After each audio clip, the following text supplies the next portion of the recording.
Hi, everyone. Welcome to our Thursday night live stream. I'm waiting on Peter. He is actually doing his he has this very kind of girly facial routine that he does that involves a mask and then this, he has a rose crystal roller thing that he has to do, and he's preening right now. So I have to come and start this. Somebody is infinitely more high maintenance than I am. Hi, all.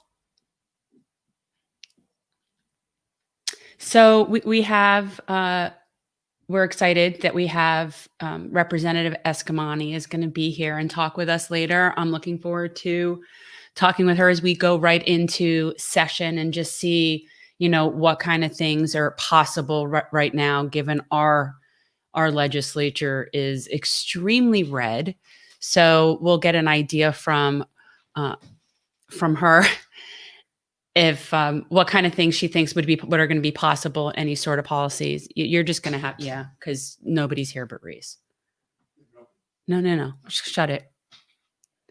Well, he seems to be done preening. You look so shiny, though. You always look so kind of like wet after you do that. Like you look, I hate to use the word moist. I do. I hate to use the word moist, but it's like very, yeah. Anthony rubbed off on me.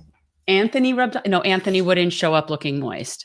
Speaking of Anthony, I communicated with Anthony. If you're out there watching, Anthony Paz and Charlia, I messaged him today because I knew they moved. Why don't you just ask me to get up so you can come over, because you're going to end up hurting yourself. All right, I don't want to. All right. So ridiculous.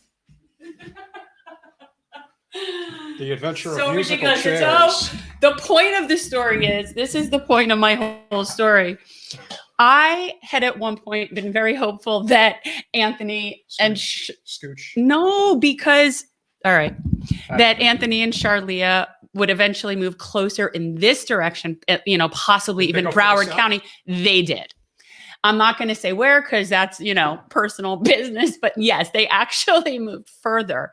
So I'm happy for them, but yet a little bit sad for us. But anyway, so that's, Sanibel was amazing. I posted some stuff about the shells. We had a really good, I felt it was promising. And I will say this, going there always was such an amazing shelling experience.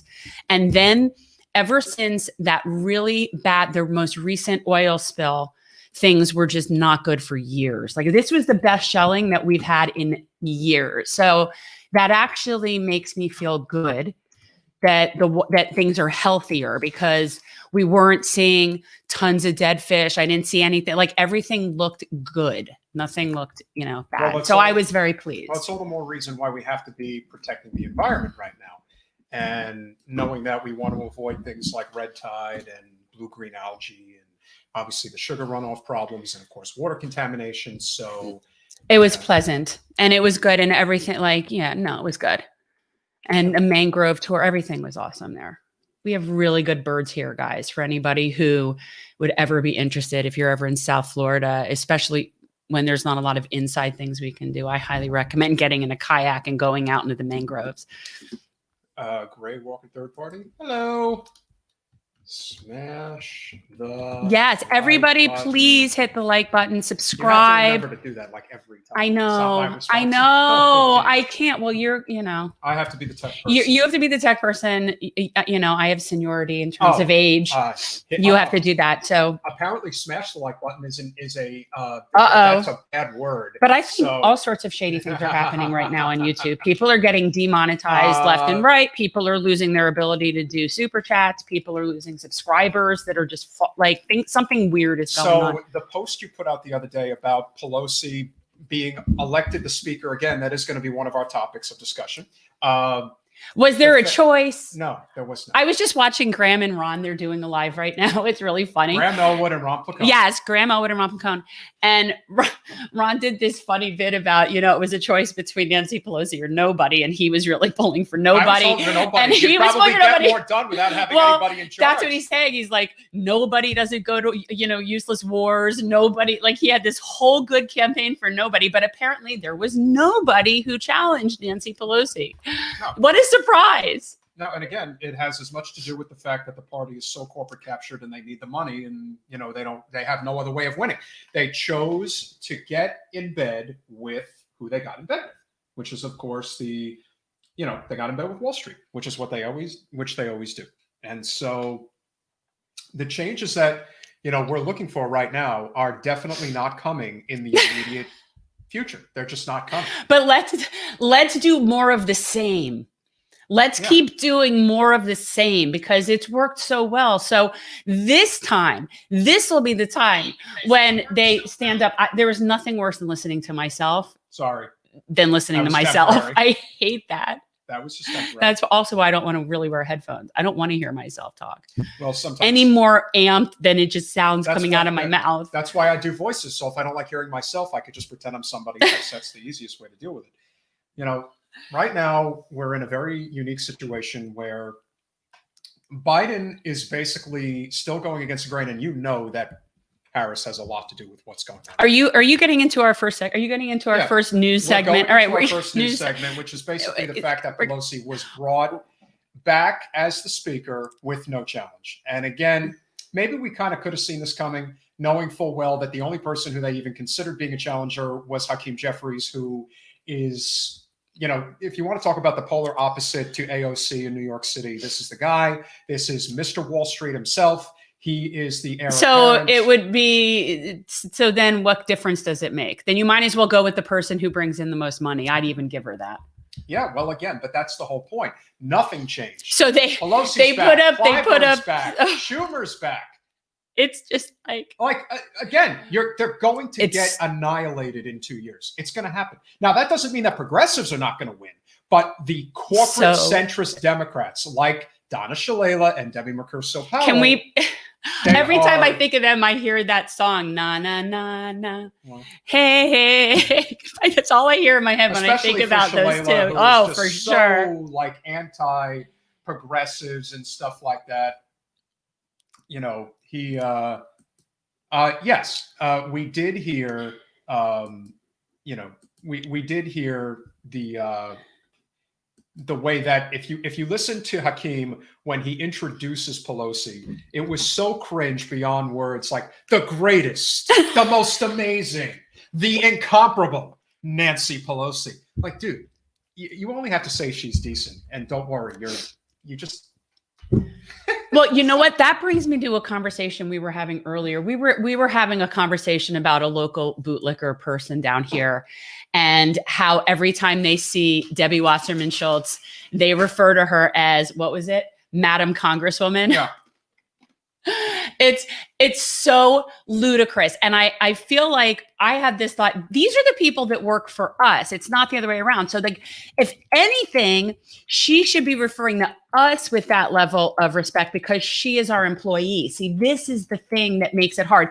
And it's people like that, quite honestly, Democrat people, centrist Dems, party loyalists that actually like this sense of, it's almost like a monarchy. Well, they like this monarchy, and they are so wanting that they don't, and it's sad when, and in this particular case, our particular bootlicker, unfortunately, is like a young person.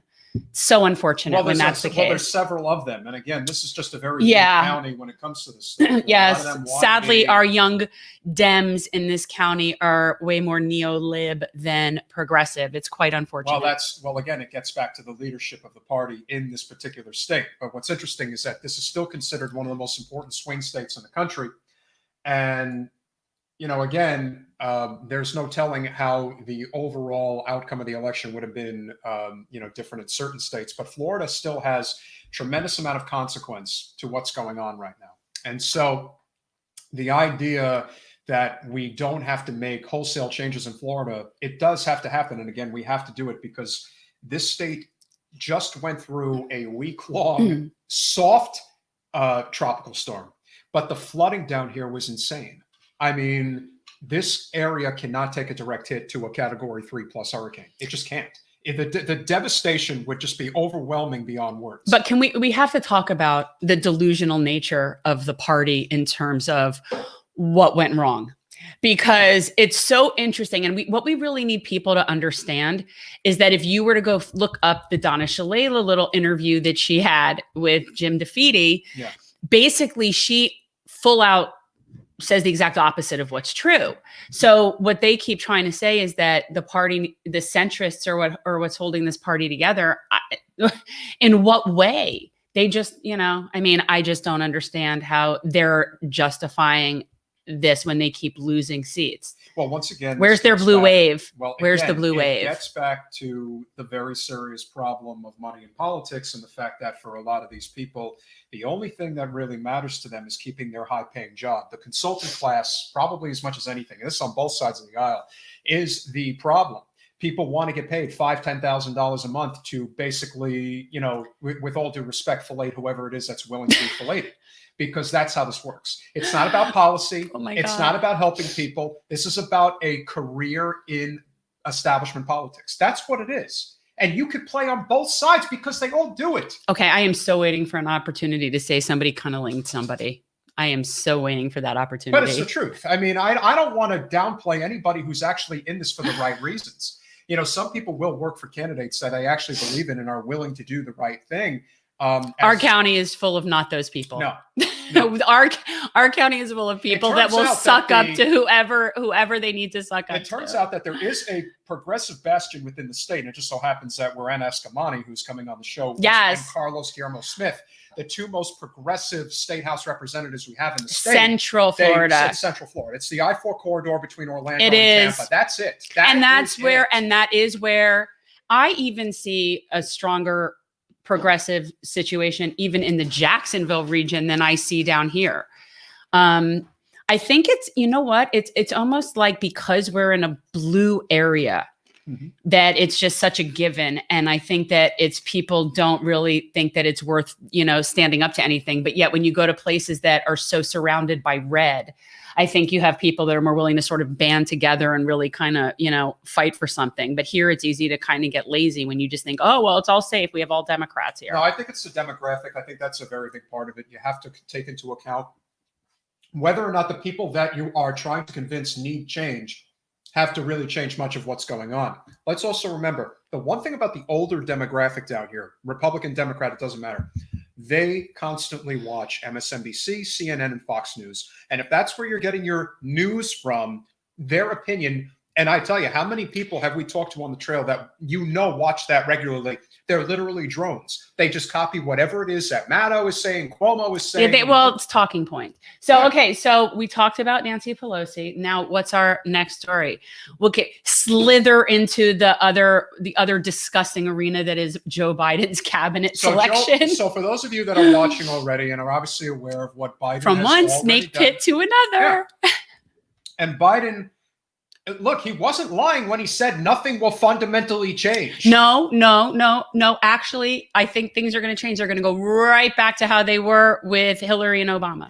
Tom Hartman, who I'm hoping we could connect with in D.C. in a few weeks, he already came out today and said, you see Tom Cotton, senator from Arkansas, never met a war he didn't like and really knows how to stir up the conservative base the way Trump does. That's your next Donald Trump, and he's coming. So is Nikki Haley. So is Dan Crenshaw down in Texas. They will be ready. The GOP is going to prepare properly to how to go post-Trump. Yeah. Now, we don't know what Trump's going to do. We don't know how many people he's going to drag with him. You never know. With Trump, he is the wild card. Because unlike Bernie Sanders. Honestly, I would not be shocked at this point if he literally set the White House on fire on the way out the door. Like that, it wouldn't even surprise me. But I got to tell you, Tulsi and Nina were just doing a podcast on Facebook tonight, and Tulsi is really trying to lean on Trump to pardon Julian Assange. And that, if there's one thing that, for the sake of free speech, we need to promote that. We need to, you know what? Because Biden's not going to pardon him. Hell no. How do we like almost like tweet infest Trump? How do we do, I'm not the tech person. So how do we do that? How do we make something like that go viral? Talk about with Tim. And we'll talk about that another time. But that's something you discuss there, because there are people that are influential in Trump's circle that could actually get him to do something, because he's not loyal to the DC machine. No, he's not. And that would be, and here's the thing about that. he doesn't probably care one way or the other about Julian Assange. But if he were to pardon Julian Assange, that would be the biggest screw you to the Democratic establishment and to Hillary Clinton and to all that. Like, that would be the biggest screw you to them. If he thought of it that way, if enough people presented it to him as like, if you really want to get like, I happen to know one of Trump's closest confidants. We need to get Tucker Carlson behind this. Yeah, well, he would. Does he support Julian Assange? He does, actually. Then, Tucker's a very odd individual. On some things he's horrifically bad, and then other things he's amazingly good. It's like, you pick the issue and it just depends on what it is, and he'll give you the right answer or the very wrong one. So, again, the things that Tucker has done to go after AOC, for example, is so unbelievably bad, and it's so racially charged. It's like, dude, you can't hide it. But then on the other hand, he's like anti-war. The reason I think Tucker is the way that he is because he's very much a Christian, and I think he feels very guilty about pushing the Iraq war. And you get to a certain point in your life where you start fearing God a lot. And so that's where I think he's at, where he feels like he has to repent. So it's like, okay, no more war, no more war. Okay, fine. Listen, I don't care who you are. Free Assange, for sure. It's like if you support Medicare for all, if you support UBI, if you support Green New Deal, a living wage, come on in. Get back to the Biden cabinet. So Biden, as we all know, Biden is essentially picking a cabinet that is circling around big pharma and big oil. I think he's basically replicating the Obama cabinet and incorporating with a little additional of extra neocon hawkism in the mix, which I think is nice and tasty. Yeah. So it'll be really interesting. There is no question that he is, and this is also the problem with the leadership that is going on right now. And yes, it's Cedric Richmond. Now, Cedric Richmond is not an older gentleman, but he is the representative from, I think, the 2nd Congressional District in Louisiana. This guy has taken more money on the Democratic side from the fossil fuel industry than I think anybody else. And if he's not number one, he's like in the top 2 or 3. And this is the person who you are putting in a very important position as it relates to energy in the Biden cabinet. And he's putting him up for what? Secretary of, what did you just say? I think it may be Secretary of Energy. I don't know the exact title. Remember, nothing's going to be established for another couple of months because we're in the transition period right now. But ultimately, when he is going to be in the cabinet, this is a person who is going to dictate climate policy. You really want somebody who takes all of this money from the fossil fuel industry, on top of the fact, if it weren't him, it would be another person from that industry. So that's neither here nor there who it is. Yes, and it would be another lobbyist drone. No, and again, the problem that we have right now is that we are in dire straits. There is no messing around now. If I could play music during this, like, can we get a way where, like, because as soon as you say dire straits, I feel the need to play Sultans of Swing. Or, I know you, because this is when you only think that the songs that were big when you were of the age that's their best work. That's how you feel about every music group. Their best songs. Well, we love the 80s, but only one of us really was in the 80s. No, I'm not. Listen, at the end of the day, and we do love the 80s. No, we're going to have a very big problem because the one thing I can already say that this administration is doing, it's clear as day, that they are trying to use identity politics as a means to cover up their nefarious crap. Oh, that's right. Because Susan Rice being the first female and the first woman of color and all this stuff. Yeah, Warhawk's gonna Warhawk. I don't care what color she is.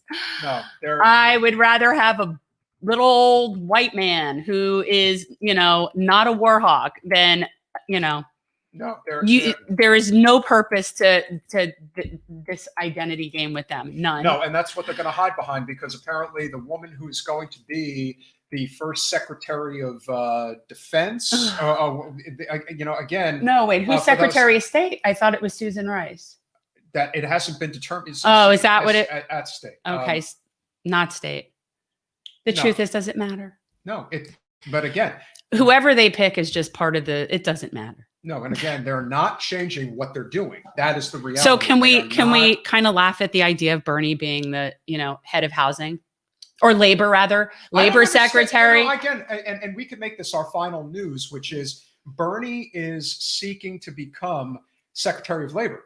Now, is that true? Yeah, that's what he's seeking, which I think is very strange. I mean, I understand he wants to be within the administration. If he really wanted that, why didn't he sort of negotiate that before he like rolled over and handed everything over to Joe Biden? Why didn't he ask for that then? And not only that, but he would be giving up his Senate seat in order to do it. And my understanding is that the governor of Vermont would basically pick a Republican. I mean, I don't know what the full understanding is. I just don't understand. Well, they have two Democrat senators. I don't know how Bernie thinks that having a seat at the table is going to really make a difference. He really is an odd man out, and Biden is the ultimate corporatist, and they are already preparing for Kamala for 2024. So you got to get the bootlicker.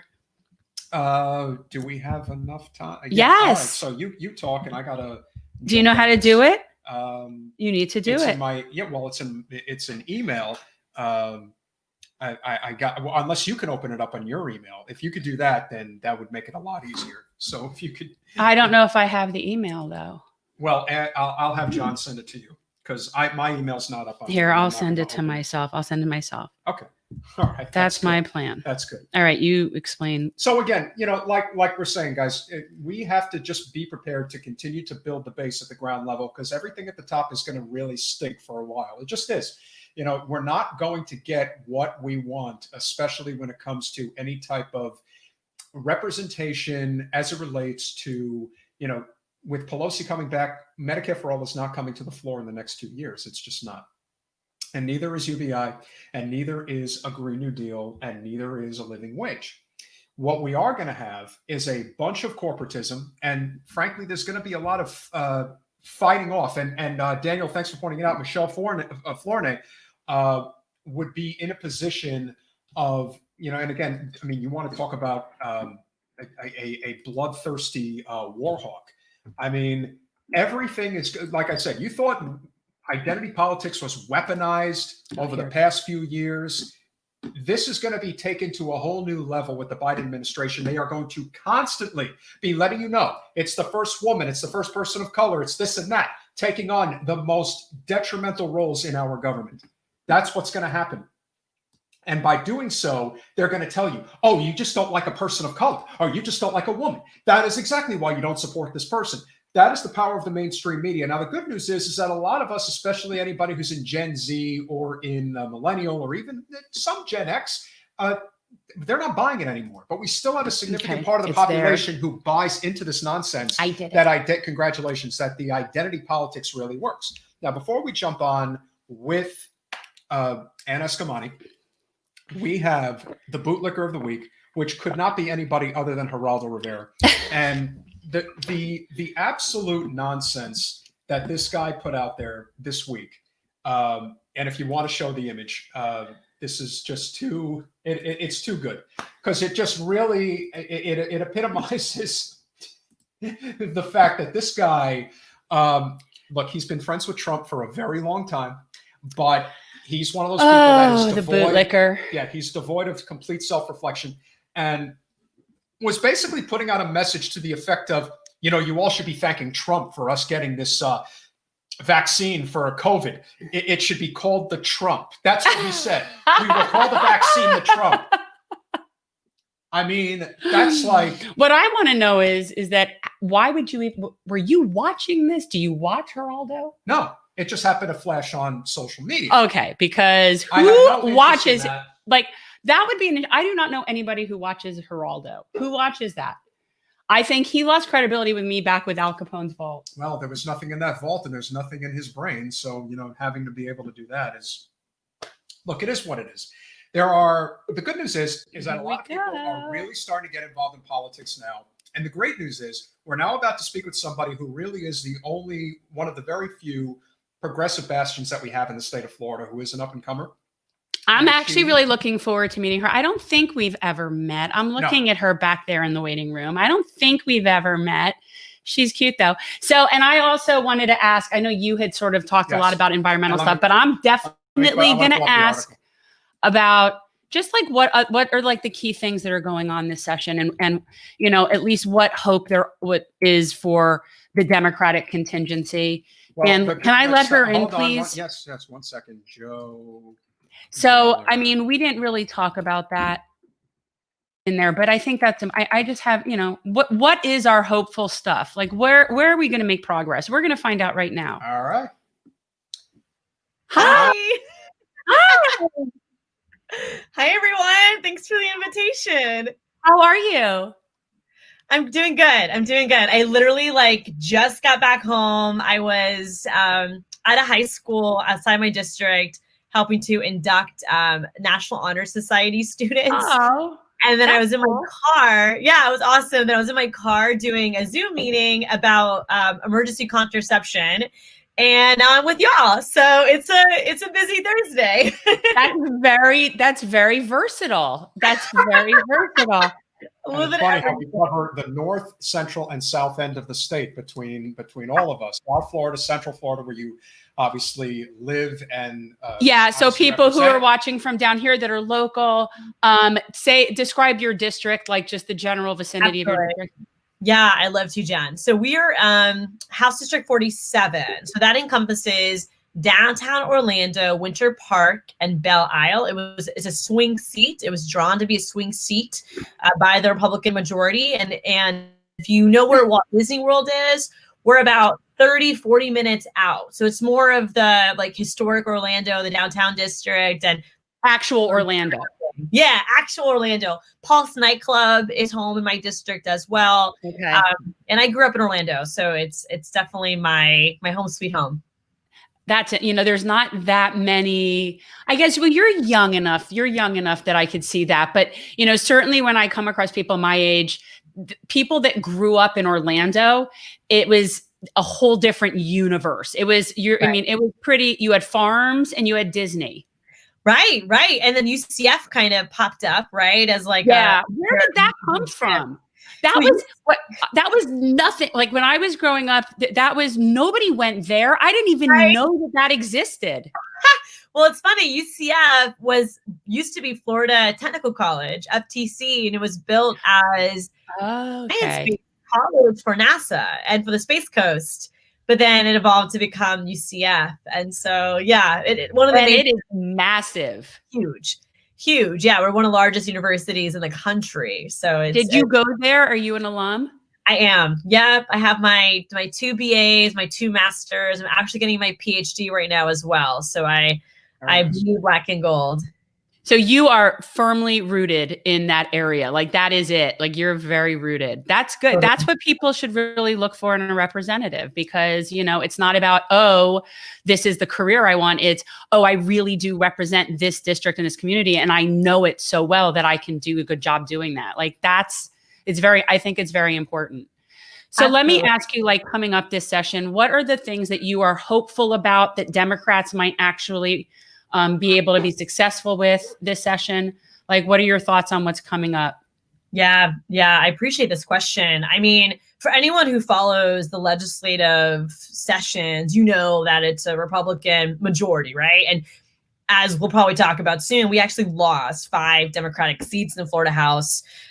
We just barely lost JJRC in South Florida in the Senate, but we're very much up against aggressive majorities. And so we're going to have to build bridges where we can, while never being afraid to hold people and corporations accountable when we must. And in particular, I'm hopeful on issues around the unemployment system, that we can find some common ground on changes to the unemployment system. And I can talk more about a bill that we actually worked with JJR on, Senator Jose Javier Rodriguez, and now it looks like Senator Bobby Powell will be our Senate sponsor. But also, just diving deeper into housing protection, trying to prevent evictions from taking place from those impacted by COVID-19, and providing relief for debt so that people can pay off what they owe to landlords and not start, at negative in the new year. So we have a lot of work to do in just the COVID-19 world. I'm also hopeful for commonality on environmental issues. That tends to be a topic where there is bipartisanship. Yeah. Yes. Corporations tend to dictate a lot of even the environmental policy. So if you know anything about me, I'm very aggressive against, whether it's fossil fuel companies or sugar, water bottling companies. Like I do my best to shine a light, on their influence and try to counter it as much as we can, because I refuse to let corporations set the environmental agenda. It should be the scientists and the people of Florida that make those decisions. See, this is a change maker. Yeah. This is why we just finished talking about our bootlicker, and then we go into talking about the change maker. So that's you. So we start low and move up. I love that. I love that. That's fantastic. I mean, just for folks know too, like some things that we got to be on defense on. I mean, they're already forward. The liability protection for corporations. So they're talking all about that in the Florida legislature.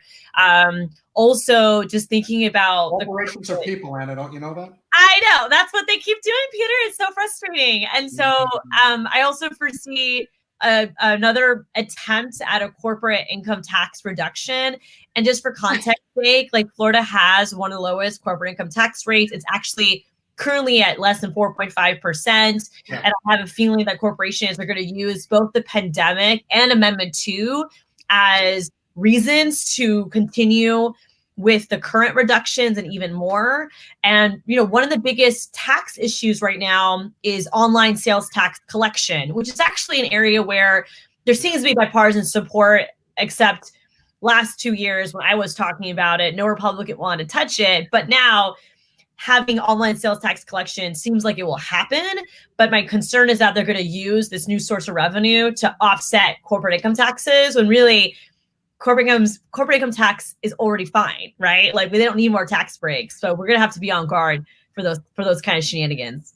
Yeah. One thing that the reason why we really wanted to get you on at this particular time is because obviously we looked deep into the article that was put out by the Sun Sentinel. And as you know, this is Debbie's territory down here. So of course, they're not going to be very favorable to you saying that corporate money is a bad thing in politics. And of course, Joe Geller, the Gellers have been in politics for over 30 years down here.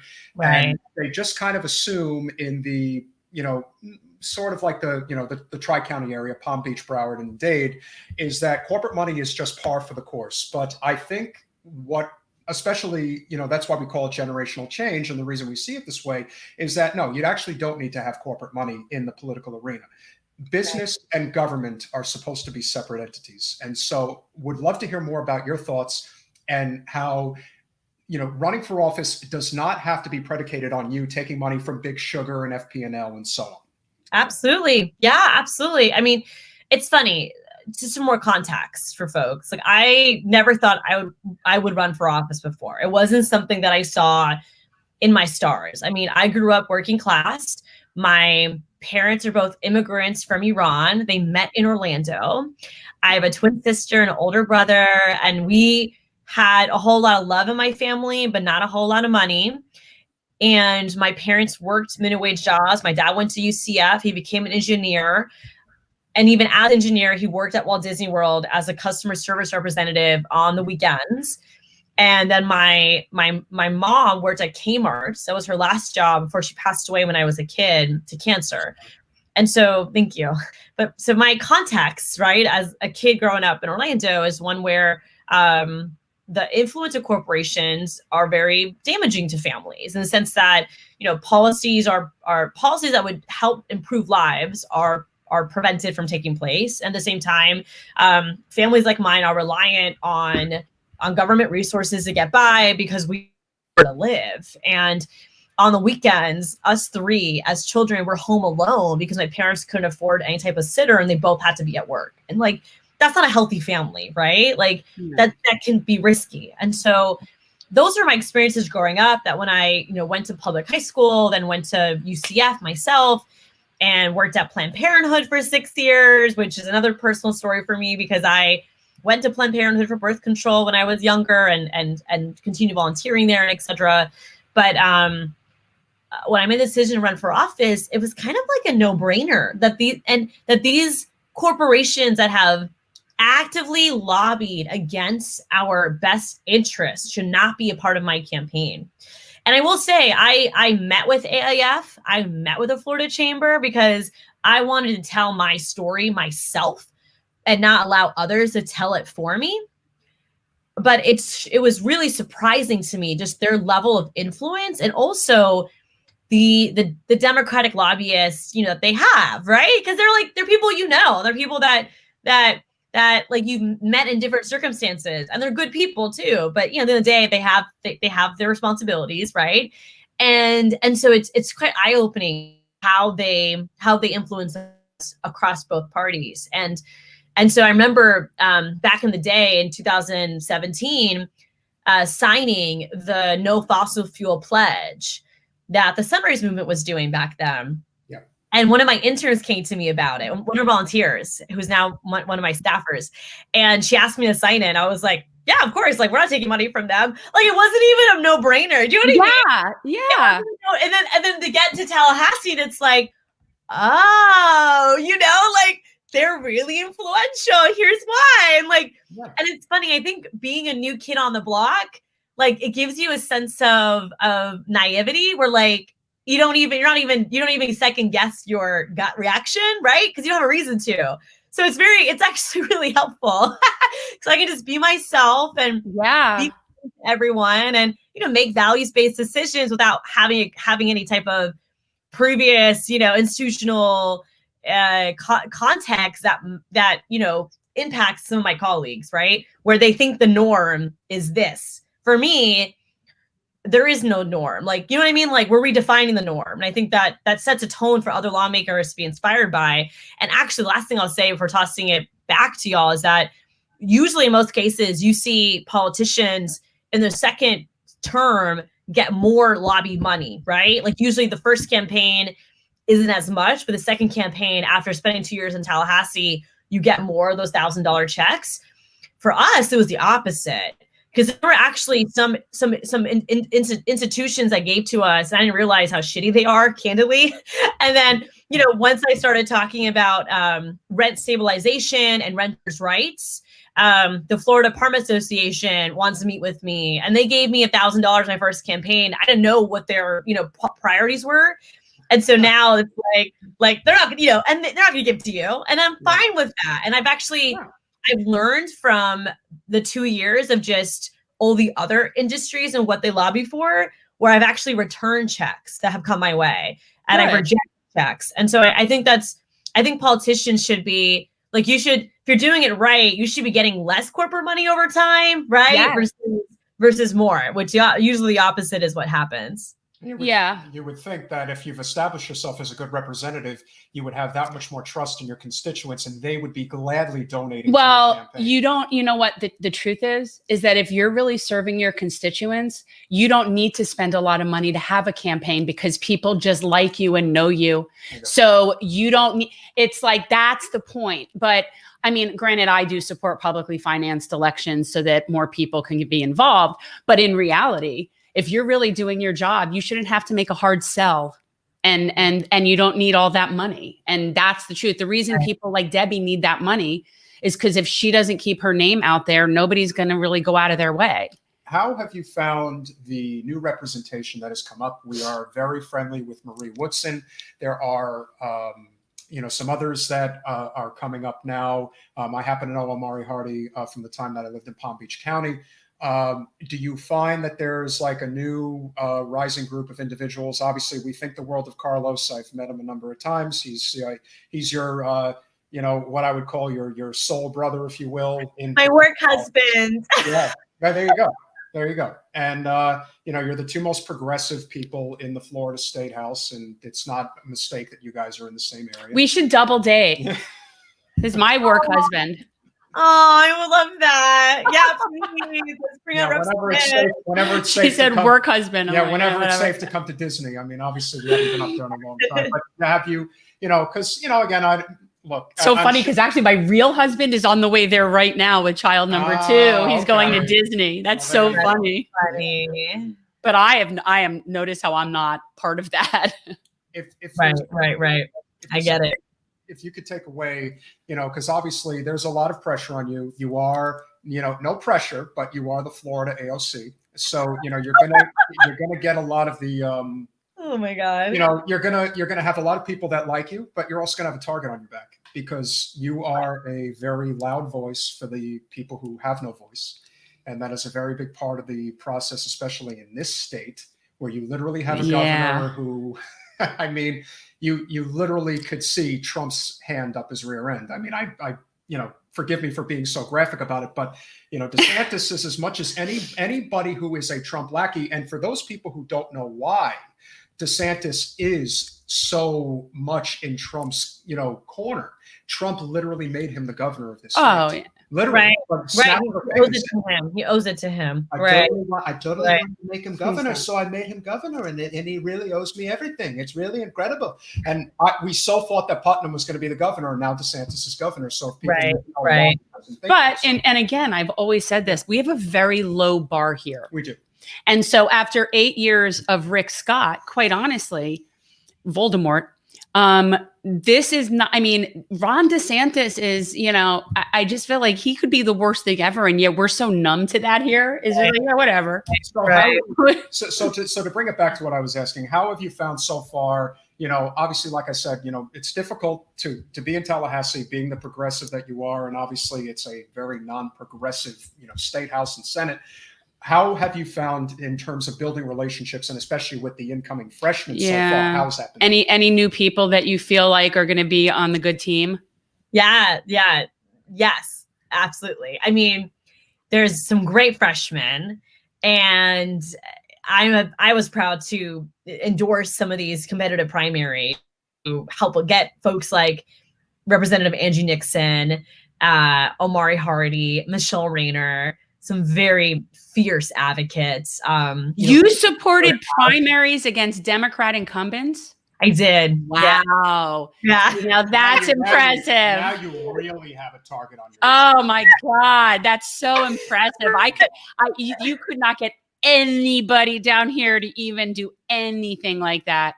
Yeah, we made endorsements and we cut checks as well for my political committee. Wow. So because we have to build collective power together. We it's not about ego. It can't be about pride. Like, you have to powers to be built collectively. Yeah. Whatever positional power I have to lift up the best Democrat in races, like I want to do.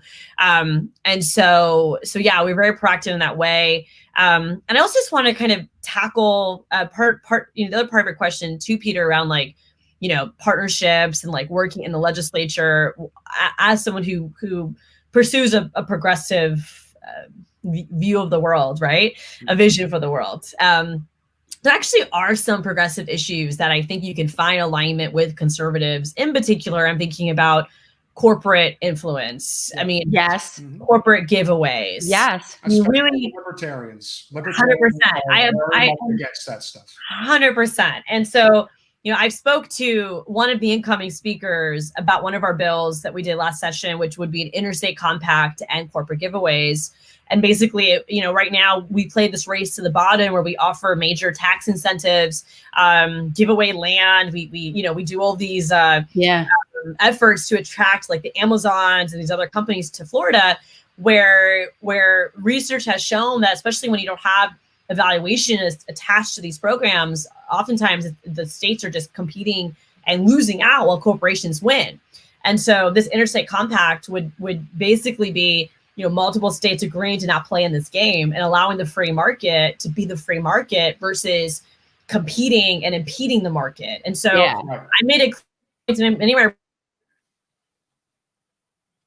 Oh, screen freeze. Uh-oh, what happens? No, her screen's let it work itself out. We'll give her a minute. Hopefully everything's all right if she has to reset.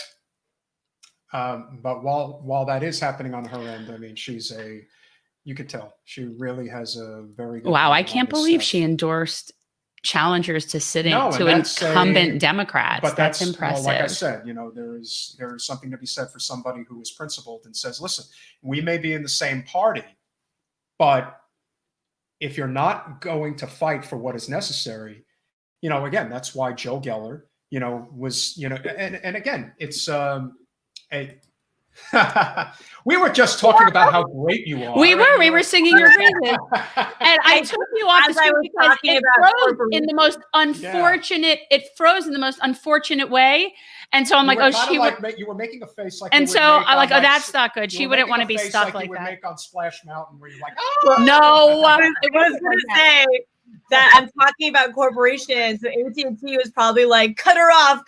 Yeah, oh man, see. When you remember, Bernie would go on like CNN, and if Bernie would in any way talk about like, oh, we got to tax the major corporate, get him off. Yeah, give him the hook. Give him the hook. I know. But anyways, I was like, kind of closing my point anyways. But yeah, like there are issues where we can find common ground with conservatives. Yeah. I think it's about painting the difference between being pro-market versus pro-big business, and like holding them accountable to the hypocrisy that they're practicing, because it is anti-free market when you pick winners and losers, and when you cut tax breaks to your political donors. Like there are so many industries, whether it's sugar, fossil fuels, that we subsidize to keep alive, and where we should allow the free market to decide, like, let's move away from these industries, right?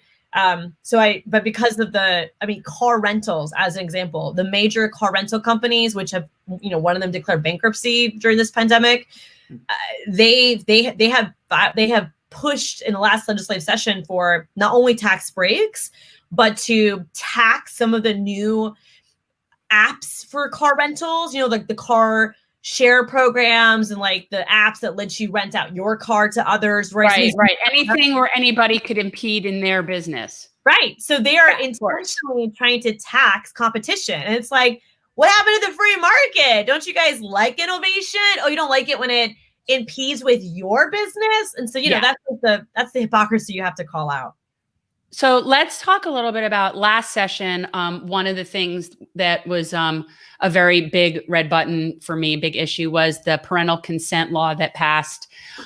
For people that don't know, Florida has been always restrictive with women's right to choose. And last legislative session, a law was passed where minors have to have parental consent for abortion. I know from personal experience representing girls who were trying to get judicial bypass when I was in Texas. This is a horrible, horrible law. This is I feel like it's some Karen in some part of the state who homeschools her kids and they're all perfect and play the violin. And she's the kind of person that's creating this legislation because, that's how she envisions everybody's life. And that's just not the way it is. Like, I had a client doing a Jane Roe. We used to call them Jane Roe cases. And she couldn't tell her parents because it was her father's baby. Wow. Right. So this is the kind of stuff that exists in the world that people that live in gated communities don't want to necessarily talk about, even though it happens there too, by the way. Right.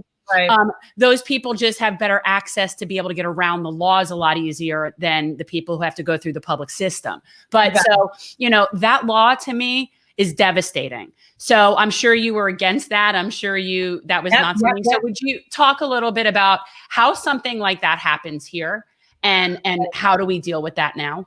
Yeah, I'd love to, Jen. I'd love to. So Florida, before that bill for parental consent was passed and signed into law by the governor, Florida has been a parental notification state, which is already really burdensome. But to provide more history to folks, Florida has a very strong right to privacy in our state constitution, actually stronger than the federal constitution, which has allowed us to prevent some of the worst and most extreme anti-abortion laws from actually becoming implemented. I'm thinking about the 24-hour mandatory delay bill that was passed back in 2015. That forces someone before they can end their pregnancy to actually wait 24 hours after meeting with the doctor, which we all know situations of work, travel, transportation, hotel stays, that creates so many more barriers for folks to make that personal medical decision.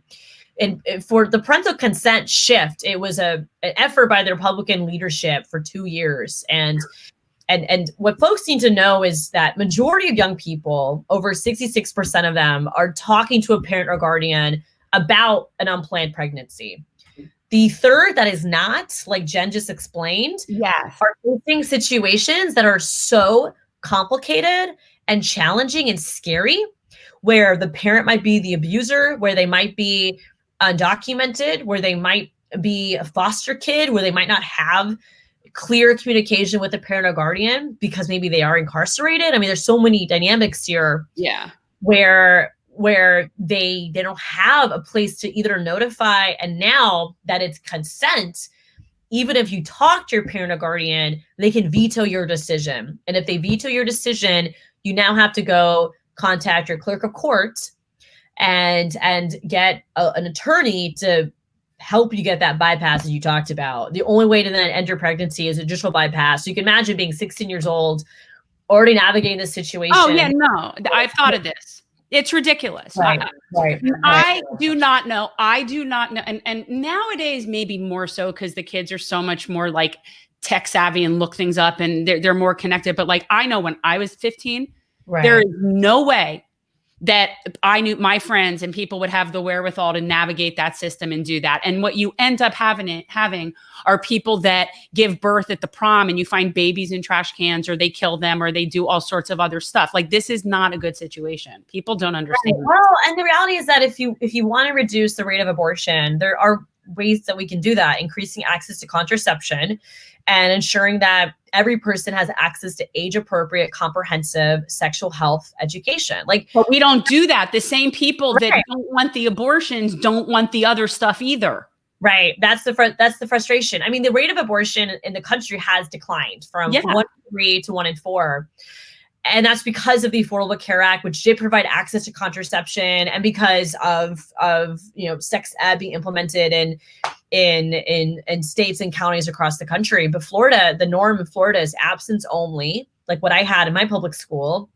And it does set an uneven playing field where young people can't make informed decisions. And I want to be clear, abstinence is a method of contraception. But if you don't teach a young person the facts about sexual activity and consent, and give them age appropriate information, they're not going to be able to make an informed decision.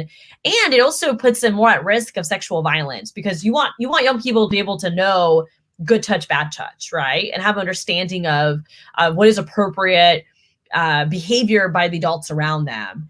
And so there's so much more we could do if we truly want to empower our young people. This is not it. And time again, like you said, Jen, the legislature just pursues an agenda that is anti-reproductive health, and every person is impacted, but those impacted the most are going to be folks that are working class, people of color, folks, language barriers. We had a bypass situation in the Hillsborough court where the young person's mom is in Guatemala. Like this, this person came to this country without their parent, and they're an immigrant minor. And so, what can you do in those situations? Like, it's just, these laws don't fit into the circumstances we're talking about. But like you said, the people that are pushing these laws are envisioning a family unit that is supported and connected, but we know that's not the case for so many families across the country. Right. It definitely over penalizes poor people and people of color, which is just, it's very frustrating. The hardest part about politics, especially on issues like this, is that it's considered a wedge issue. It's considered one where, especially when the, I say that the worst part about the Democratic Party is that it is completely owned by Wall Street. And the worst part of the Republican Party as it stands today is that it's completely controlled by the evangelical right. So when you start having this discussion, it becomes religion, it becomes culture, and all that stuff. What about an issue that I would like to think should be universally agreed upon, and that is we have to protect our environment in this state. It has gotten to the point now where, especially down here, I mean, I don't know how things get, more so when the temperature becomes a little bit more temperate, once you get to Orlando and north, but down here, it is a subtropical region, and it's very flat. And we just had, Tropical Storm ETA did not even give us a direct hit, yet we dealt with rain on and off for about 5 days. Flooding completely flooded so easily. Oh yeah, it was. I mean, you should have seen my neighborhood. I mean, in certain the category 2, even a 1 that it sat on top of us for any length of time. I'm fine because I live in the highest point of Broward County, and I actually have a boat but you know, I don't know where you guys are going to be swimming over. And as you know, Right. in the legislature, it's always people with the least amount of means who are always going to suffer the most. They're Right. always Right. boys, they're always on top of each other. And, you know, I'm in a part of West Pembroke Pines that is just, it's like ground zero for this. We're not even near the water. I mean, Right. but it's Right. not, It comes. You know, so my question is, in the legislature, and you know, messaging is everything. Is there any type of legislation right now that's on the table that could be agreed upon, especially something like a solar initiative? Anything that is going to reduce our carbon footprint? Is there anything in the works right now? Because I saw what they put in I think it's in your district, the big Mickey Mouse ears, that's like that giant solar field. I mean, that's cute and great, but you know what? We need that everywhere. And I will never forget when, you know, Gillum and the rest of them were in the primary a couple of years ago, you know, when FPL was trying to do damage control with their PR about, well, we're not really that bad. We have solar. They were filming solar fields in Georgia. They were claiming that they were in Florida. So what is... Give us some promising. Yeah, give us something promising. And if there isn't, what can we do to help you? Yeah. Right. So the irony about companies like Florida Power and Light, whose parent company is NextEra, of course, is that in states like Texas, where the energy market is deregulated, it's not a monopoly structure like we have here. NextEra is actually one of the biggest producers of renewable energy. So the problem in Florida too is that because it's such a regulated monopoly, these companies really. These top 5 companies, right, that are the investor-owned utilities, and we have municipals, you know, across the state too. They dictate the energy policy, which is also why the Public Service Commission, the PSC, has become a rubber stamp for utility companies to approve rate hikes, and most recently have been eroding at net metering. And for those who don't know what net metering is, it is basically one of the most important policies to incentivize the installation of rooftop solar.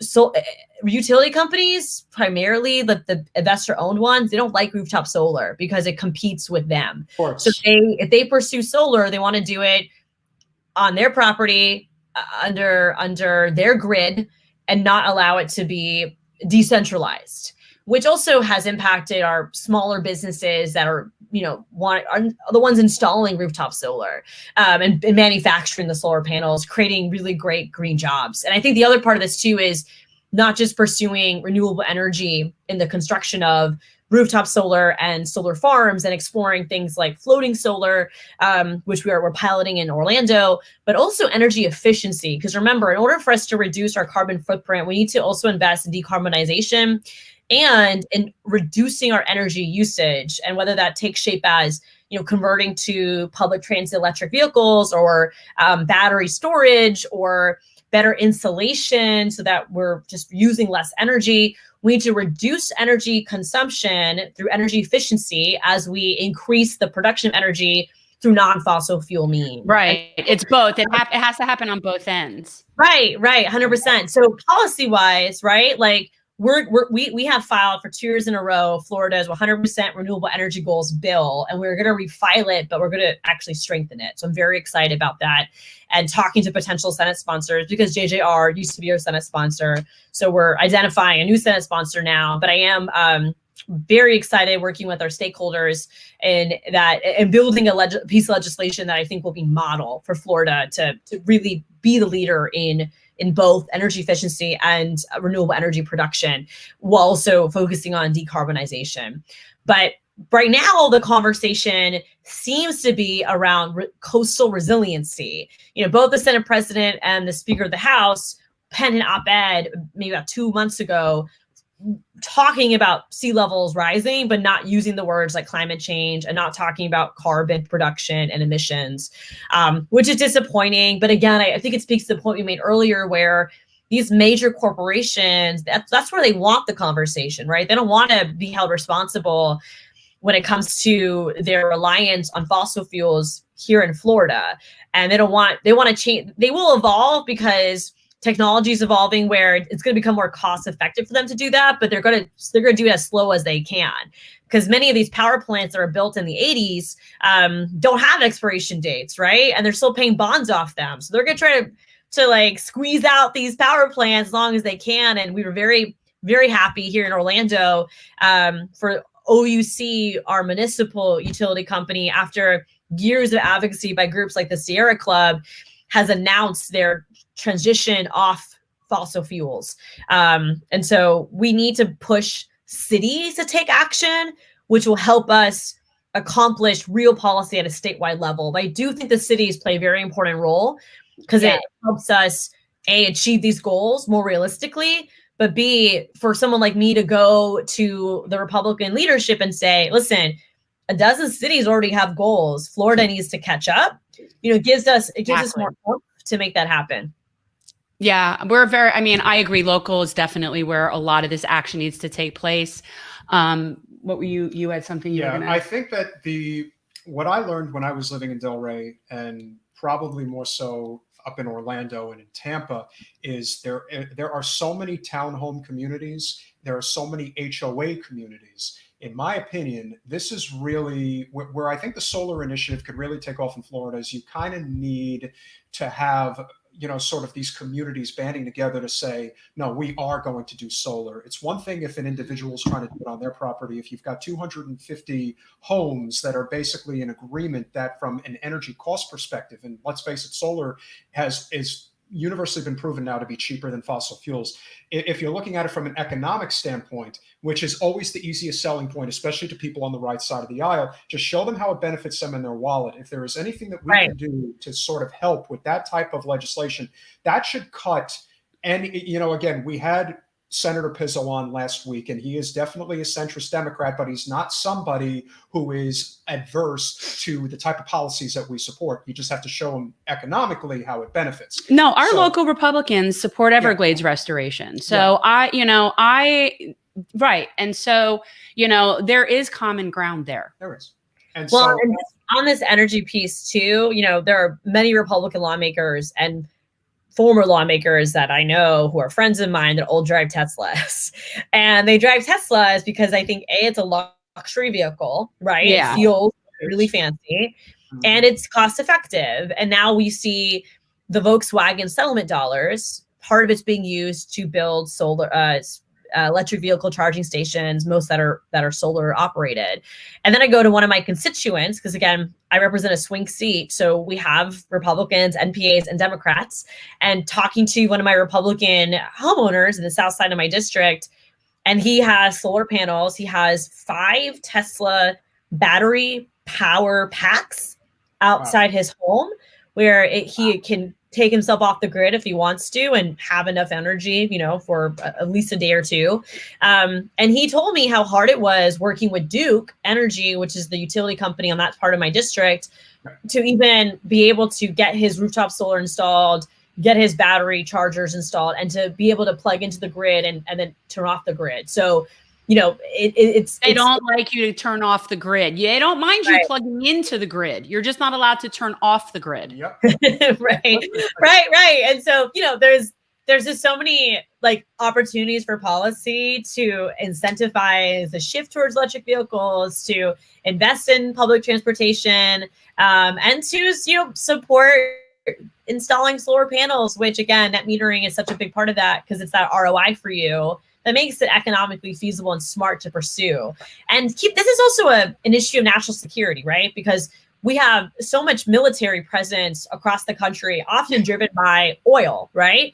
And so the amount of money we spend globally when it comes to military presence in oil-rich nations and the political conflict that's also originates from that, right, can be really prevented and eased down when we're not so reliant on oil. And of course, the idea of a natural disaster coming to Florida, knock on wood, we'll do everything to be prepared for that. But the reality is that having especially public buildings that are powered by solar means that if power goes off in a neighborhood, you have a safe haven. You have a carbon neutral school like we do in Osceola County called Neo Academy that now serves as a place for emergency staff to go, for folks to get recharged on their phones and their computer devices. Like, it becomes a place of health and safety. And so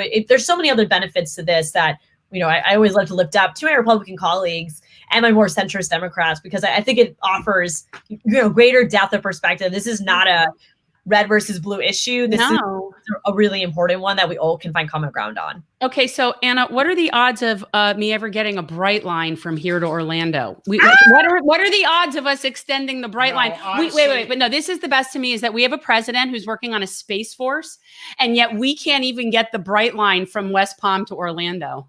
Right. I know, it's sad. I mean, keep in mind, Rick Scott was the governor that turned away, millions of federal dollars for public transportation, in our state. The Bright Line is private, though they do get a lot of public bonds and some, incentives as well. So, but because they're private, I feel like it's probably more likely to happen sooner than later. We're behind every country. Like we have the most pathetic rail system that I mean, it really is. It should be embarrassing. Oh, I know. When you're in places like, in the Northeast, you can just hop on a train and pop from city to city. And, connectivity also connects us through our ideas. Like, it strengthens our communities. It helps eliminate divisions of class. And so yeah, it's really, really a priority. Now, of course, COVID-19, I think, has proved interesting challenges for public transportation, but other countries have demonstrated to us that there are ways to still travel safely through public transport. But it's something we need to really pursue, and just the idea of being able to hop on a train and get from one city to the other and work while you're at it. I mean, it de-stresses you. It's good for the environment. Like, everything about it is very positive. And it shouldn't be, Miami to Orlando. It should be Miami to Tallahassee. There should be absolutely. You have to have. I mean, it obviously would be difficult in terms of the trajectory to go to Tampa, but Orlando to Gainesville to Tallahassee. There is no excuse that this does not exist, especially. It's so hard for people here to get to Tallahassee. Like, it is such a pain in the butt. Or I still say Orlando should be the capital of the state. Not cute to you, but the truth is that that's really would make more sense. It would, just from a geographical standpoint, it make more sense. But even if that's never happening, if you had a Bright Line that could get you, to Tallahassee from Miami in 5 hours. She's going to work on that for us. Yeah, well, we're going to help you work on it, and then we can. I love it. It's such a priority. It really is. And listen, it's been an absolute pleasure having you on. This is, of course, the final question. It's a big one. I think you know what it is. We have a gubernatorial election coming up in 2 years. And obviously right now people are going to start, staking their claims, Nikki Fried. So between who ultimately ends up running for the governorship, aside from Nikki, if you do choose to run, would like to know, I think a lot of people would like to know, what separates you from, anybody else who may decide to get into the race. So maybe Gwen Graham runs again, you never know. So we would obviously love to know what you would be doing to distinguish yourself, and why you feel, if you did choose to run, you would be a formidable opponent to take out Ron DeSantis. Yeah. Oh, I love this. There's so many assumptions in that. It's so loaded, but yeah, tell, please. Well, I mean, contrast is everything in politics, right? And you have to be able to share that contrast. And obviously, the calls of me running for governor are grassroots. They're driven by everyday people that we've been committed to supporting and have been able to lift up through fix the unemployment system for them, or preventing an eviction from taking place, or getting them direct cash assistance. And of course, all my years, 12 years of advocacy in this state, starting as a college kid to working at Planned Parenthood to now being in public office. I think just my personal journey and my personal history as a strong, lifelong Democrat that fights for everyday people and can build a multiracial working class coalition, I think is already work that we've been doing, even unknowingly, because it's the right thing to do, that helps us stand out in a crowd and really helps to highlight that you don't need to come from money to run for office. You don't need to get the buy-in from corporations. As long as the people got your back, then you are going to be a formidable opponent. And I think we have demonstrated that in even calling out the Democratic Party when necessary, especially when they're making decisions that are against the experiences of working folks. And to that point, to win Florida, you have to build a rainbow coalition. And I mentioned one of my Republican constituents, like we flipped a seat and then we kept it by a larger margin. And we won 2 precincts that went to President Trump. Because you have to be able to talk to every type of person and sit in the fanciest of living rooms to talk about the quality of life of speeders on their lake, and then go to a hotel lobby on the north side of your district to help pay for people's rent, and be able to talk to those folks with the same level of respect and commitment and compassion as anyone else. And so that helps us stand out without even thinking about something like the governor's race. And when it comes to Governor Ron DeSantis, oh my goodness, he is not Trump. You know, he acts like Trump, but he's not. He doesn't have the same Trump support that the president has carried. And I know that because many Republicans we've worked with on employment have told me, I voted for the governor, I'm never voting for him again, because he turned his backs on working people when it came to the unemployment system. And he showed his true colors during this pandemic. He's not a moderate. He is very extreme and does not have the best interests of everyday people. So, you know, I think those were all different values that contrast us and drive us. And I don't know what I will be doing in the next 2 years. We're taking all options seriously, but it's quite humbling knowing that there are people out there who want us to run statewide, and it's not something I take for granted. I want to say something. I'm going to say something here before you go, because something really speaks to me, what you were saying. And it's something I've been saying all along, that candidates are supposed to come from the ground up. The candidates are supposed to be born from the communities that they represent as leaders of those communities. And it's so much more organic when it happens that way versus the top down. I want to be in this position, so let me find a really good ad agency to sell me to all these people so that they buy this. And that's essentially the top down political approach. And when you do it the other way, even when you don't win, you still build this momentum of a movement. When you have it from the top down and you don't win, there's no there. There's nothing holding that up. So all the best campaigns are that way, and it should be organic that way. Right. Yeah. When you want to build transformational relationships with your community, not transactional ones. And what you just painted, you know, when we hire consultants to do ad campaigns and we're just like blasting information that's one way at you, that's very transactional. When you only show up for the campaign cycle to get people to vote for you, that's transactional. When you show up every single day and give with that expectation and open up your heart and your mind to dialogue, that's transformational. When you invite people to join you and to be a part of this work, and you create leaders from that opportunity, that's transformational. So yeah, we're very, very committed to that every single day. And I love that you say we, because I always say we. I've always said we. I've said we the whole time. Now, generally, it's funny because I was literally talking about you and me, literally me. But so it's really good when you just say we. I have always spoken in the collective ever since I was a Democrat, because I remember, you know, I was vice president of College Democrats at UCF. My twin sister was president, and she made that point to me too, actually, that we always talk in the we. And so I always do that. It's a reflection of the fact that you can't do anything alone, and you're always surrounded by a community, and you got to earn that, and you got to respect that. And you got to continue to nurture that, because we are a family. So yeah, I love that. That's awesome. Anna, I think you have done an absolutely incredible job, and I certainly hope that you do decide, if you do decide to run for governor, I think you have a lot of support. People that supported me in my primaries would definitely like to see you there. So that's my burden. And very well done. Yeah. But I have to say, you're one charming young lady, Anna. Oh my God, stop. Well, that's my all right. And of course, yeah, like that's a little terrifying. And he does it all the well, I have to. Well, he's working on perfecting them. If we're going to have a podcast, we have to have fun. We have to have fun. Right.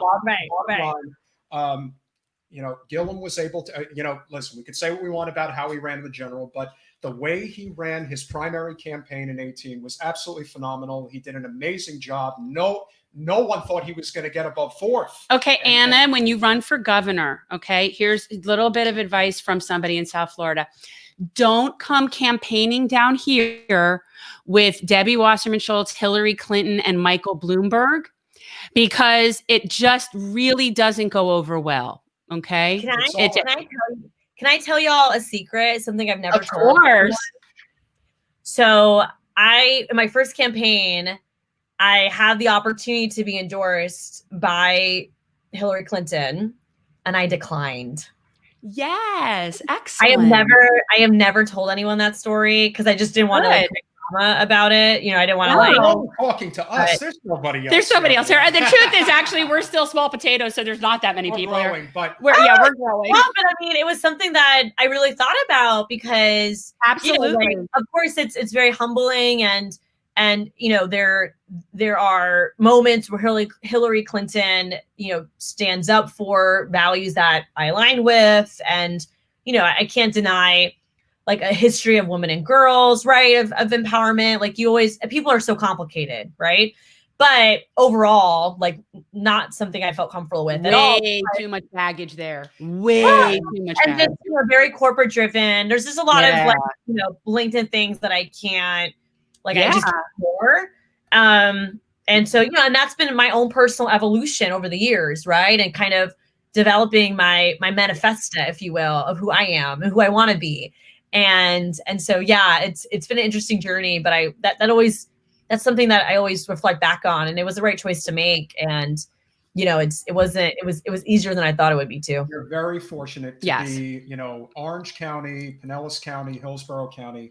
There happens to be a part of the state. It's not big, but it exists. A little where progressive it is somewhat community. Of a progressive bastion. It's great. It's where Bernie did the best. It's where Gillum did the best. Unfortunately, it's not like that down here, but it is changing. We're working on it. But it is changing. It is, you know, there's definitely, you know, there's a much older population down here, and it's much more, you know, the MSNBC, CNN crowd, but that is changing. And we, you know, Jen had a phenomenal group of, you know, high school and college students that were there. You happen to be in a phenomenal area where you also are a UCF alum, and you have USF and a lot of these other schools where, you know, building that young coalition. Well, and I want to be clear about something. Like, our campaign is intergenerational. Like, you know, I can't speak too much to South Florida, right? But I will say, like, the people who stand with us they include like longtime Planned Parenthood activists, right? Like, they include LGBTQ folks of every background. They include retired business people that are compassionate. Like I do feel really blessed because the coalition that we've built here in Central Florida is multiracial. There's multiple generations. That it is various economic classes. Like, I do have folks that are of a wealthy background that support us because they want to see corporations pay their fair share. They're outraged by it, right? So I do think as progressives, when we lead by our values and are bold on these issues, it's over time you do build an audience that maybe at first they were, you know, inquisitive, if you will, but because you carry this open heart, people will align with you. And it's definitely challenging, and it takes time to build. And I look at the last, you know, 12 years of my life, like we have been committed to this for over a decade. You know what I mean? Yeah. Like it's taken time, but I feel really lucky because, you know, when I go to like today, I went to Lakeland to participate in a delivery of a letter to Publix, because Publix Corporation, very conservative, right? Yes. Very influential. Yeah. So Publix, long story short, they don't provide emergency contraception. Oh, of course. On the shelf. You have to go talk to the pharmacist, which is a barrier to folks who need it. And no other company does that but they. And so I didn't even know that. That's interesting. I had no clue. Could see how often I'm shopping for that. Right. Well, you know, so to that point, like, so I met a group of, I kid you not, like 5 women at a gas station in Lakeland. I got in the car with them and we drove to the Publix headquarters and basically tried to deliver this letter. They wouldn't let us, you know. But I look in the car and it's folks like all these women, they're much older than I, but they're just as passionate. They care just as much. And when a space, you know, and here they are challenging a corporate entity. So the moments like that give me a lot of hope, right? And it takes time to build that, but you know, we are building a diverse coalition of people that care and are willing to take risk, and that fuels me every single day. You've got 2 new big supporters here, and we will continue to talk about you. You on see our that? podcast. Dank Fuzzball says, Anna, please run for governor. I'm sure she hears that every day. Not from Dank Fuzzball. She doesn't hear it every day from Dank Fuzzball 58. I feel like you just want to say that over and over again. I kind of do. I kind of do. Well, listen. If you end up running for governor, think about all the dank memes you're going to get. So There we go. that one, right? Thank you so much. Anna, it's been a real pleasure. Definitely keep in touch. Love to Yes. have you on again. And yeah, we will definitely. Yes, if there's ever any sort of announcement that you want to make, please keep us in mind. Thank you. I appreciate Thanks, y'all. Anna. Yeah. Great evening. Talk to Bye. you soon. Bye-bye. Okay. Phenomenal. That was great. And there's a reason why everybody, She's especially everybody great. in the progressive community, likes her. And listen, I didn't want to say it when she was on, but we'll say it now because she has no baggage. Gillum had a lot of baggage. No, she's just such a nice girl. Yeah, she's and- such a and- nice well, girl. And well, she's Gillum had- happy and yeah. nice I mean, and cares. Gillum had baggage before the whole thing. Oh, came yeah. down. Oh, God. So yeah, no, you're no, no, literally no. talking about, again, I don't mean for it to be hyperbolic in any respect, because everyone likes to overemphasize things, and it's so everything is everything is totally crazy in politics, but the truth is that she is our AOC. She is the AOC of Florida. There's no question about it. And she's going to get a lot of pressure to run. Good. She should, because she's, you know what? And she is the kind of person that embodies what I'm saying about that when you run a campaign, that is its own benefit in keeping the movement going, regardless of the outcome. She's one of those people that could really help build a movement in the state. Yes. And if the Democratic establishment is smart, and we know that they're not, but they may be smart enough to know where to butter their bread. Not in this state. If Anna decides to run, they will all get behind Nikki in an instant. Oh, because they know that if this is an open field and you've got 4 or 5 centrists running, Anna is definitely going to win, and they don't want to take any chances on something like that. No. So they'll put all the pressure on everybody to basically say, hey, go run against Rubio. We can't run. What's so risk. Disgusting is that on the Florida level, I could actually see the Democratic state establishment working against her in a manner that would benefit the Republican side. Just the exact same thing as what happened on the national level. Knowledge is power. No. And they don't want people to know that they can have a better life. It's been going on a very long time. Reagan just took it to a whole new level, and this whole concept of pull yourself up by your bootstraps. It's all on you. The government ain't here to do nothing for you. But the truth is the government is actually supposed to do the basics. We don't even have basics. We didn't even get a chance to talk about Medicare for all, but it's painfully obvious that this is somebody who, supports Bernie Sanders' agenda. Okay, she's a legislator in Florida. Yeah. The odds of her getting anywhere near something resembling a Medicare for all system in this state, we'll have legalized marijuana before that will happen. That's probably true. So, but if she were able to achieve it, and you see the difference is that if she were the gubernatorial nominee on the Democratic side, if she were in the position that Gillum was in on a debate stage with DeSantis, if DeSantis comes at her with you're a socialist, you're going to try to, she will know exactly how to counterpunch. Well, and I hate to say this, but there's an advantage for a woman being in a position to be on a debate stage against DeSantis versus a man and a woman of color. But I'm not even saying it from an identity standpoint in that regard. I'm saying it from men and I don't necessarily agree with this as a process, but men tend to be a lot more holding back and, pulling punches when they're up against a woman, because the truth is that when they do come off like bullies. Now, I don't necessarily see it that way. I think any woman is running for governor would be fine handling herself, but it is viewed that way. And so men take it down a notch when they're going up against a woman. The other thing that's very interesting about DeSantis is that he's actually somebody that you can get, you can make irritable very easily. He is not somebody who likes to be rattled. Gillum actually did a very good job of that in a couple of instances on the debate stage. But DeSantis counterpunched him very well. I don't think Anna would be in the same type of position. I think she would know exactly how to go after him. I think the bigger challenge for Anna is honestly winning the primary than it would be winning the general. I know that sounds crazy, but this is a state that doesn't sound crazy. We live in a red state. No, what I'm saying is that, but she has great. Our Dems are barely Dems. We got Dems here that are they're Biden Dems, which to me is just a Republican. So, I mean, so what a Dem is not what a Dem should be. No, but like I said, she has definitely got an it factor to her. She's got again, she's a lot like you from the standpoint of she is not a politician. She is a public servant who just happens to get it. Well, and when she was talking about somebody being able to go from, this fancy thing to, the neighborhood fish fry and really being able to connect with people in all different sides. And that is not something that everybody can necessarily do. That is correct. And can't do it in a way that comes off as disingenuous. That's the biggest problem. No, most people end up looking like Mike Pence speaking Spanish. Well, again, that's and for those of you who never will understand why Rick Scott is so popular in the state of Florida, if you've ever heard him speak Spanish, yes, it is very good. He's really good. He's fluent. But you know what, though? I mean, I do my little, bit that I do. But when you're sincere and you're trying and you care and people know that, it really doesn't matter. And I have found that most people just are so impressed if you even make an effort.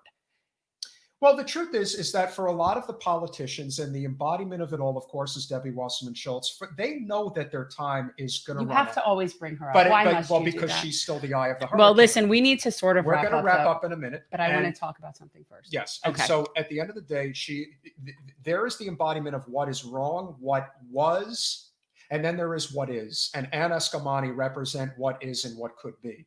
So phenomenal. And yeah, she's awesome. We'll definitely have her on again, I'm sure. And I'm sure we'll be communicating with her as we go forward. Jen? Okay. Yes. I have a couple of things. So I want to remind everybody that on Sunday, so I guess we should just do that as just a general live stream. That's what we were sort of talking about doing. And that people who are Patreon members will be able to submit questions if they have questions. So next week, because it is Thanksgiving, our live stream will be Wednesday instead of Thursday. Okay, you're way ahead of what I'm talking about. So what I'm talking about is on Sunday at 2:00, I am interviewing author Kristen Olson. She's the author of a book called The Soil Will Save Us. I'm currently, put it in there. And it's amazing. It's really about regenerative agriculture and how what we do and how we farm not only can be better in terms of resiliency to climate crisis, things like floods and droughts, but actually can help reduce the carbon that we're putting out into the atmosphere. So it's really interesting. I will be interviewing her Sunday at 2:00. I think we're going to just do it as a live stream. I was just going to record it, but I think what we'll just do it as a live, and people who are Patreon members, right now we only have a handful, and I know that we're kind of small potatoes, but for $1 a month, you can be a Patreon member, and Patreon members are going to be allowed to come, into our stream, and we'll be able to ask questions in a Q&A session with her. So I'm really looking forward to that. This is a huge part of learning about sustainability and better environmental practices. And it's really something that's important to me. So join us Sunday at 2:00. We'll probably be right here, actually, right? Is it the same place? Is it wherever you're finding us now is where I'll be? Is that where I'll be? Yes. That's where I'll be. Make sure you're subscribed to Generational Change right here on YouTube, as well as Spotify and Apple Podcasts or iTunes. And if you do choose to be a Patreon member, we are working on our merch. We're still working on our merch. We have our bracelet. We're going to be sending those out to Patreons.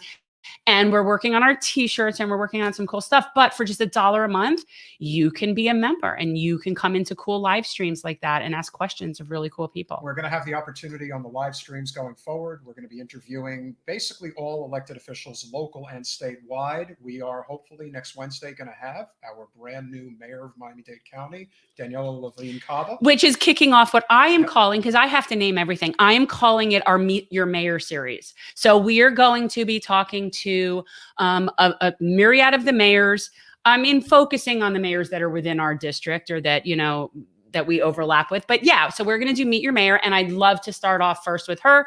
I think also just geographically, it makes sense. We sort of start at the south of our district and work our way up. So plus the fact that she is the first female. And I do not like to play the gender card or identity. I don't like to do that, but it is really cool for me, someone who grew up down here, to see a woman in charge of Miami-Dade. A Jewish Latina, no less. Yeah, that doesn't. I just, you know what? You gotta hit the bingo card. It's just, honestly, it's just nice to see a woman in charge down there. And truthfully, I think that's how things will get better done. I do. Women are way better at multitasking. And again, the reason that she won is not because she's a woman. No. She won because she was a progressive. And Yeah. Debbie Mercurso-Powell and Donna Shalala were not. And Correct. They're going home. Right. And No, that's she it. won because she had the Sunrise Movement and a lot of other people behind her, because the truth is she does represent what people want. That's why she won.